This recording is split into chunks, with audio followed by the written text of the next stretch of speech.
मित्रों, भगवान श्री रामचंद्र जी जब लंका विजय करके वापस आए और अयोध्या की गद्दी पर आसीन हुए तो दरबारियों एवं गुरुदेव की आज्ञा लेकर के अश्वमेध यज्ञ प्रारंभ किए। आहुतियां दी जाने लगी। बहुत से विद्वान पंडित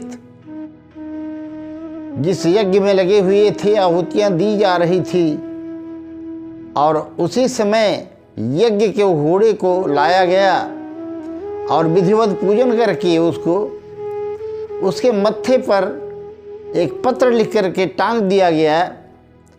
यह घोड़ा पूरे विश्व में निर्विघ्न विचरण करेगा,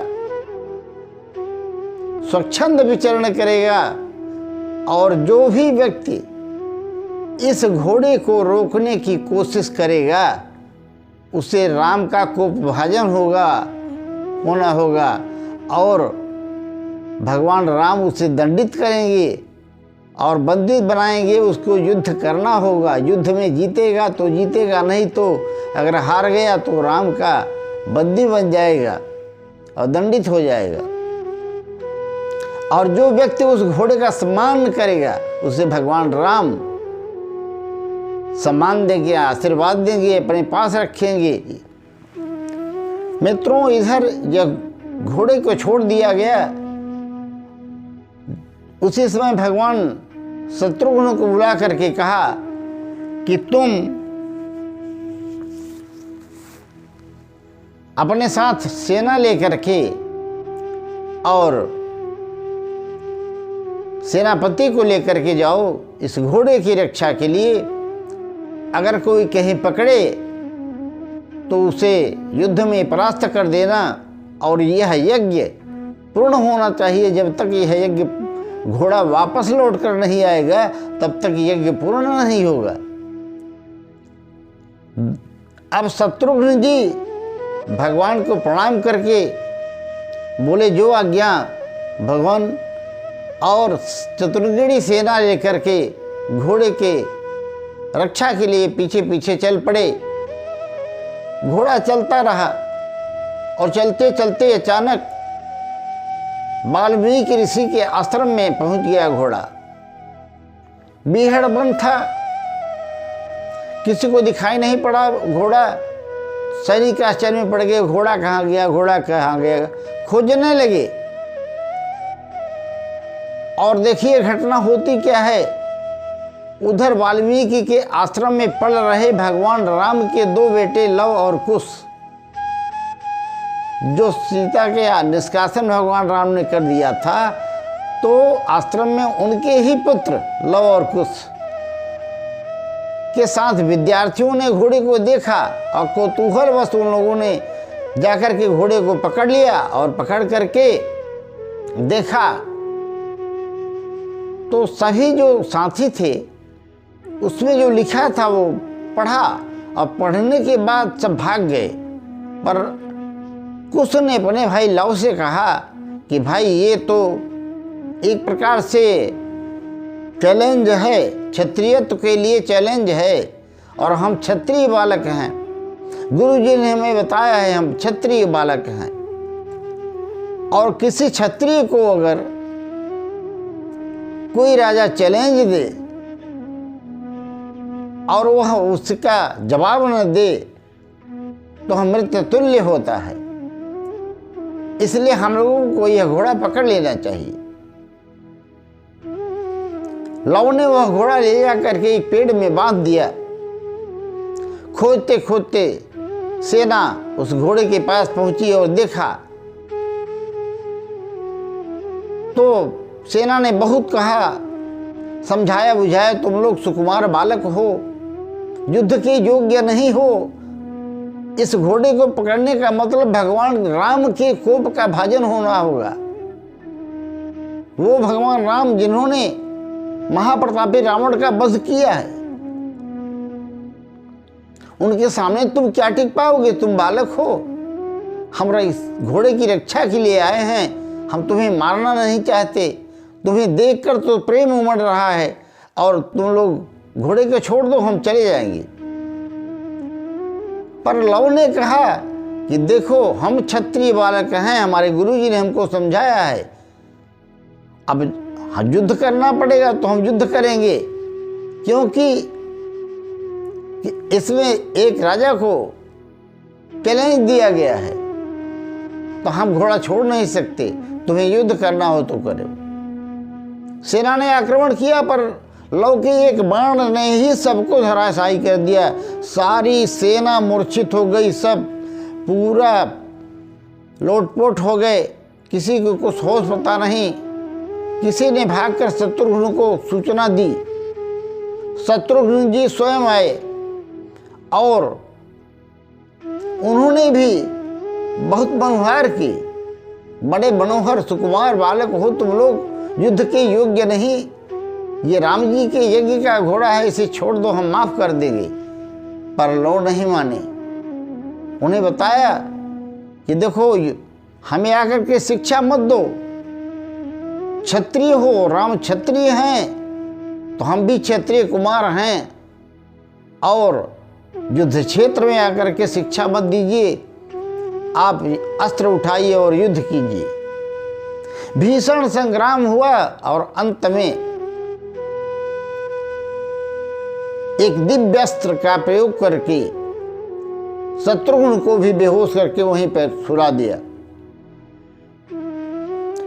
राम दरबार में सूचना गई, शत्रुघ्न भी पराजित हो गए हैं।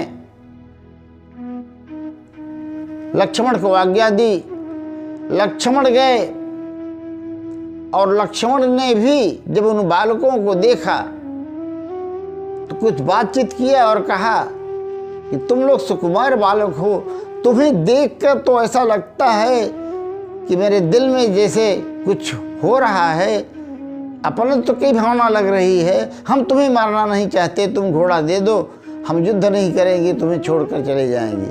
पर लव नहीं माने, कुछ नहीं माने, भीषण संग्राम हुआ। आखिरकार मारे तो नहीं, पर उन्हें भी मूर्छित कर दिया।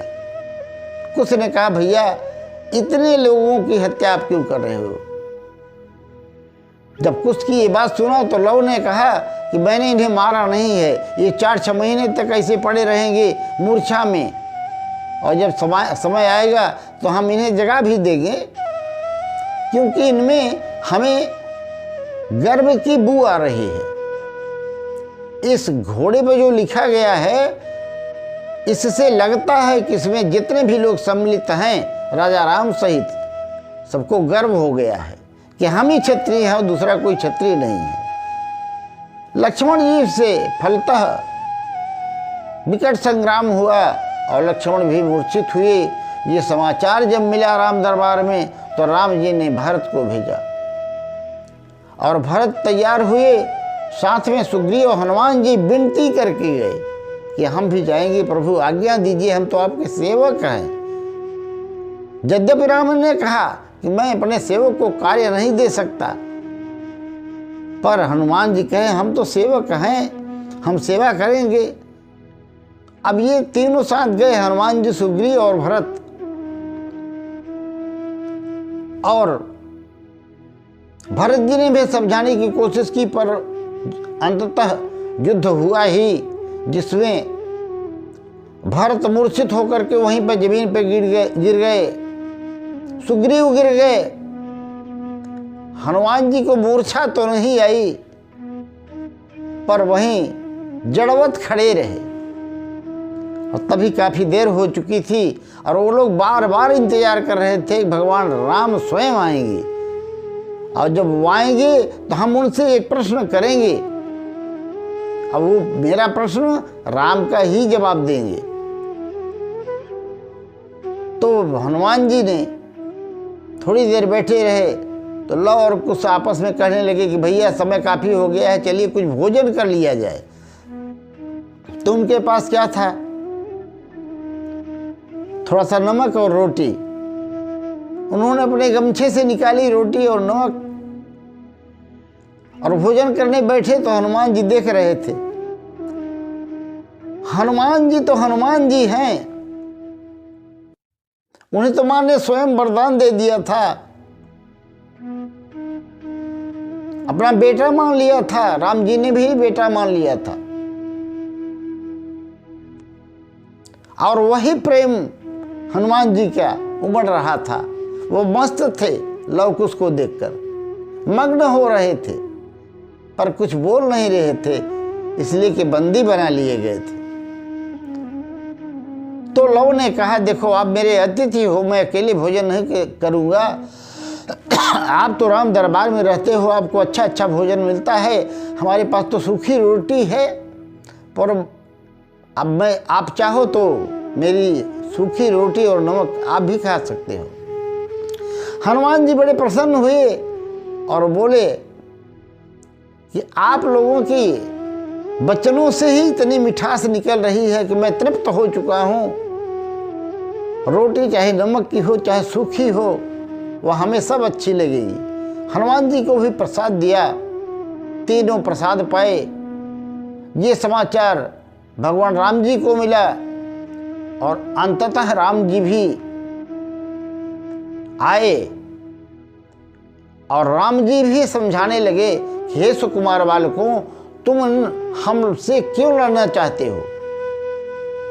तुम न तो राजा हो, न तुम्हें राज्य की आवश्यकता है, और न तुम्हें कोई लोभ ही लगता है कि लोभवश कर रहे हो, फिर हमारे घोड़े को क्यों पकड़ रखा है? तो उन कुमारों ने कहा कि हम क्षत्रिय कुमार हैं, हमारे गुरुदेव ने हमको सिखाया बताया है, हम क्षत्रिय कुमार हैं, और एक क्षत्रिय युद्धभूमि में पलायन नहीं कर सकता, इसलिए हमने घोड़े को बांध रखा है। और आप राम हैं तो आपका ही तो इंतजार हम कर रहे थे, हमारा एक प्रश्न है। और इतना कहते ही वहाँ पर वाल्मीकि ऋषि आ गए। वाल्मीकि ऋषि ने आकर के भगवान राम को बताया और समझाया कि प्रभु आप तो सब जानते हैं, ये बालक हैं, अबोध हैं, इन्हें कुछ भी नहीं पता है, इन्हें अपने अतीत का भी पता नहीं है, पर आप तो अंतर्यामी हैं, सब जानते हैं, फिर ये अनर्थ क्यों? गोपनीयता से वाल्मीकि जी की रहस्य युक्त वाणी सुन करके भगवान राम का क्रोध शांत हुआ और वाल्मीकि जी ने लव और कुश को समझाया कि राम हम लोगों के राजा हैं और राजा पिता तुल्य होता है। देखो बेटा, राम जी के हमारे पिता हुए, ये सारी पृथ्वी का पालन करते हैं, हमारा आपका भी पालन करते हैं, इसलिए मेरे पिता हैं। तुम लोग इनका घोड़ा छोड़ दो और अपने प्रश्न का उत्तर समय आने पर टाल देना। मैं सब समझ रहा हूँ, समय आने पर सब प्रश्नों का उत्तर मिल जाएगा तुम्हें। अभी इनको प्रणाम करो और छोड़ दो। अपने गुरुदेव की आज्ञा मान करके लव और कुश ने घोड़े को छोड़ दिया और भगवान श्री राम के चरणों में गिर पड़े, प्रणाम किया। भगवान ने आशीर्वाद दिया और उधर माँ जानकी जो थी वो आश्रम में थी। एक तपस्विनी आकर के उनसे लव और कुश की वीरता का बखान कर ही रही थी कि उसी समय लव और कुश आ गए। और लव कुश ने जैसे ही बताया कि आज तो माँ बड़ा ही अद्भुत कारनामा हो गया। जानकी जी आश्चर्य में बोली, क्या हो गया? संपूर्ण कथा बता दी। राम के भाई आए थे शत्रुघ्न जी, हमने उनको चेत कर दिया, मूर्छा में कर दिया, हनुमान को बंदी बना लिया। और हनुमान का नाम सुनते ही सीता फफक फफक कर रोने लगी, आंखों से झर झर झर आंसू गिरने लगे। अरे तुम लोगों ने क्या कर दिया? मेरा जन्म तो वृथा ही गया। अरे वो हनुमान को तुमने बंदी बनाया, जो मेरा तुम लोगों से भी बड़ा बेटा है, वो तुम्हारा बड़ा भाई है, बड़ा प्रिय है मुझे, और भरत को तुमने कष्ट पहुंचाया। राम जी से युद्ध करने की इच्छा व्यक्त की, इतने से ही मेरा हृदय फटा जा रहा है और मैं अपना कष्ट बयान नहीं कर सकती। लव और कुश हतप्रभ थे कि आज माँ को क्या हो गया। वो सोचे थे कि माँ खुश होगी हमारी वीरता की शौर्य गाथा को सुनकर, पर माँ तो इस तरह से रो रही थी जैसे उसका सर्वस्व लुट गया हो। माता सीता ने रोते हुए कहा, काज में मजबूर हूं, अभी समय नहीं है, पर मैं माँ से, धरती से यही प्रार्थना करूंगी कि वो मुझे अपने गोद में ले लें, मुझे शांति मिल जाएगी। लव कुश भी माँ से लिपट कर रोने लगे कि माँ वह बात तो बताओ, पर सीता जी रोती रही, रोती रही, रोती रही।